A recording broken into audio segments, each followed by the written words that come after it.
Fala pessoal, tudo bem com vocês? Professor Pedro Ventinho aqui na área. Bom, na nossa aula de hoje, o que nós vamos falar aqui um pouquinho é sobre como é o funcionamento dos veículos flex. Ou seja, quando o motor de combustão interna ele pode operar com gasolina ou com álcool, o que é que fisicamente ocorre dentro desses motores para que uma mistura como essa, ou até mesmo com que cada um desses combustíveis, que eles são combustíveis diferentes, eles possam ser queimados e que o motor consiga assim então traduzir a transformação da energia química presente nos combustíveis em energia cinética, tá certo? Bom, primeiro ponto, a gente tem que relembrar e já está aqui nesse canal que o etanol ele é um combustível diferente da gasolina, não é verdade? Então existem algumas particularidades no etanol que fazem com que o funcionamento em um motor de combustão interna ele precise ter algumas modificações, algumas diferenças, tá? O Brasil ele se caracteriza por um país onde grande parte dos motores ciclo-Otto, ou seja, que são motores de combustão interna que operam através de uma centelha, eles são motores que eles são flex.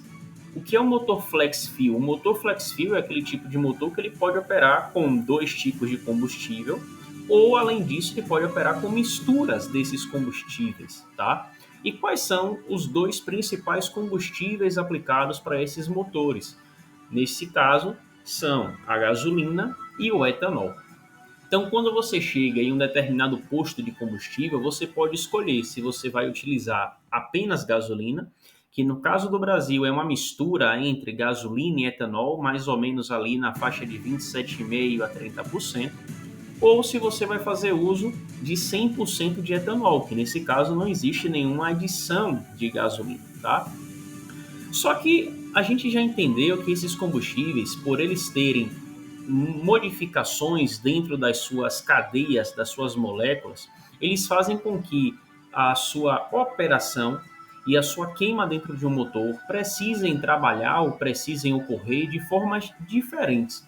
Então, se nós pegarmos a molécula da gasolina e compararmos com a molécula do etanol, a gente vai perceber que cada uma dessas moléculas precisa de diferentes quantidades de oxigênio para poder entrar em combustão.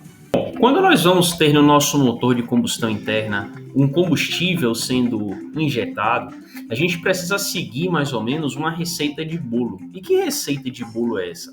Né? Se a gente vai fazer um bolo, imaginem que vocês vão fazer um bolo agora na casa de vocês, vocês precisam seguir uma determinada quantidade de ingredientes. Uma quantidade de ovos, para uma quantidade de leite, para uma quantidade de farinha, para uma quantidade de achocolatado, por exemplo. No caso dos motores é a mesma coisa. A gente precisa relembrar que a molécula de gasolina ela é uma molécula maior do que a molécula de etanol. Consequentemente, se eu tenho uma molécula maior, o que é que vai acontecer? Eu vou precisar, então, ter mais ar na minha admissão para que a nossa queima ela possa ocorrer. Se isso não acontece, a coisa começa a ficar um pouco mais difícil. Então, para moléculas maiores, se eu estou comparando gasolina com etanol, para especificamente a molécula de gasolina, eu preciso de mais ou menos ali 14 partes de ar para uma parte de gasolina. Então, eu poderia dizer que eu preciso de 14 quilos de ar para 1 quilo de gasolina, num valor aproximado, tá? No caso do etanol, por ele ser uma molécula mais curta, eu precisaria de 9 partes para 1. Então, eu preciso de 9 quilos de ar para 1 quilo de etanol. E isso a gente precisa entender para que a adaptação no motor ela consiga acontecer. Eu preciso que a central de injeção eletrônica reconheça qual é o combustível que está sendo queimado. Por quê? Porque é através do combustível que está sendo queimado é que a gente vai poder determinar quanto de ar de admissão vai passar para dentro do motor. Eu não posso simplesmente estar mandando uma quantidade infinita de ar, de oxigênio para dentro do motor, porque senão dessa forma nós estaríamos entrando em situações que podem não acontecer a queima. Que situações são essas? Uma mistura super rica ou uma mistura super pobre? Na mistura super rica, a gente tem uma quantidade tão grande de combustível para uma fração tão pequena de oxigênio que no momento da centelha não é possível gerar queima. E o contrário também acontece. Se eu tenho uma quantidade imensa de oxigênio e uma fração muito pequena de combustível, eu também não tenho combustível suficiente para poder gerar a nossa queima de combustão interna. Então a gente já sabe que no motor flex, se eu tenho a capacidade de operar com gasolina ou com etanol, a primeira coisa é entender que combustível é esse que está sendo queimado. E a segunda coisa tem mais a ver com o combustível. Lembrem que para esses motores que são motores de combustão por centelha, nós temos uma característica no combustível, que é uma característica muito importante, que é o número ou o índice de octanagem. O índice de octanagem ele representa quanto aquele combustível consegue ser comprimido sem entrar em combustão. Nós sabemos que o etanol ele tem um maior índice de octanagem do que a gasolina. Isso significa que eu posso comprimir mais o etanol sem que ele venha a explodir, sem que ele venha a detonar. E isso é muito importante, por quê? Porque se o etanol pode suportar maiores compressões dentro da câmara de combustão, quanto maior a minha compressão, melhor será para a geração de energia.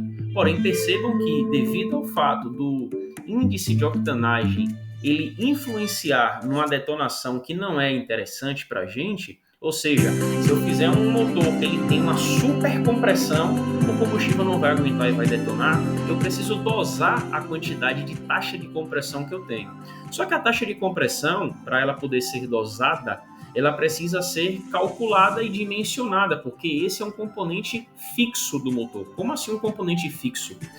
A taxa de compressão representa a quantidade em volume de espaço que eu tenho no cilindro e na câmara de combustão, dividido pela quantidade que me sobra do meu volume da câmara de combustão. Então eu pego o volume total e vou dividir pela quantidade de volume que me sobra na câmara de combustão. Então, através daí, eu vou ter a taxa de compressão do meu motor. Eu não consigo fazer modificações enquanto o motor está em funcionamento para que essa taxa ela seja variável. Então essa é uma informação, a característica física do motor que vai seguir o motor durante toda a sua vida, a não ser que ocorram modificações estruturais, então que você abra o motor e você troque um pistão, que você rebaixe um cabeçote. Caso isso não seja realizado, a taxa de compressão que foi desenvolvida na fábrica, ela seguirá a mesma para aquele motor para o resto da vida dele, tá? Então, o que é que muda, o que é que modifica para um motor flex, já que agora eu entendo que ele tem possibilidade de operar com diferentes combustíveis, eu tenho um índice de octanagem que é diferente para o etanol para a gasolina, e eu não consigo, se eu tenho uma taxa de compressão muito alta e eu estou utilizando 100% gasolina, eu não vou conseguir fazer com que a combustão ocorra de forma satisfatória, porque o combustível vai estar sendo comprimido e já vai entrar em combustão. E é uma combustão que nós não temos interesse. Por quê?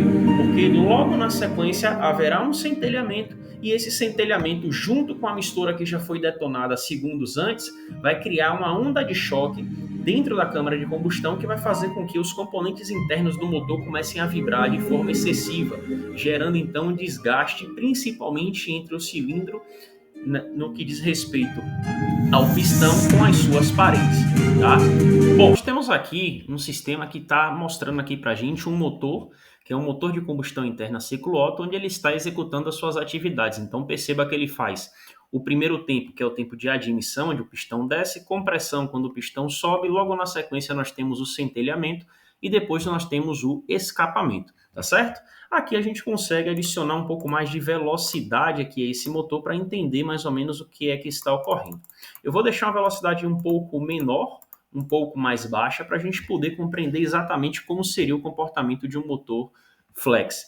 O que acontece? O grande segredo está no momento da centelha.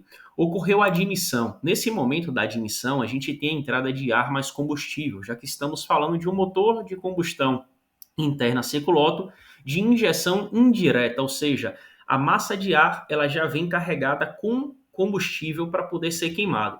Uma vez agora que nós iniciamos o processo de compressão, o pistão ele está subindo.